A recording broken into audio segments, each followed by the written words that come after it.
I was my family's interpreter. I learned English quickly and well.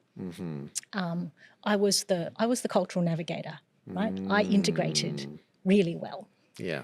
I remember really well, I was 8 or 9 in 1988, Australia's bicentenary of our colonisation. And in 1988, there was a kind of amnesty.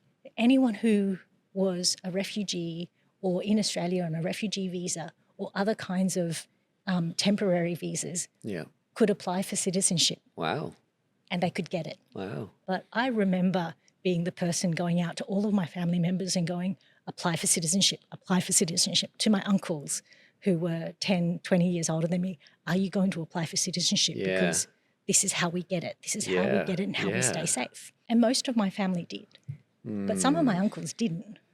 And, years later, they applied for citizenship. They came to me and I was then a teenager. So I still cared, but probably had a bit more of the teenage rebellion. And my uncle's going, we want to apply for citizenship now. Will you help you fill out the paperwork? I was like, well, why didn't you do it back in 1988 when it was easy? Because now it is hard. Yeah.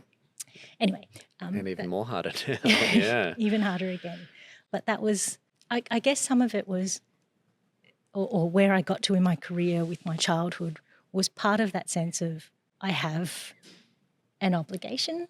I have the skills of navigating the culture, but also the skill of dealing with the bureaucracy. They were all things that I was good at. And good at 8 to 9 years old as a kid. Wow, navigating bureaucracy. It surprised me because of my daughter realising, in 1988, I was 8 turning 9. And I remember doing this because I was a pain to my uncles and aunties while I was doing this, going around and trying to persuade everyone to become. And that was when my family became citizens in 1988.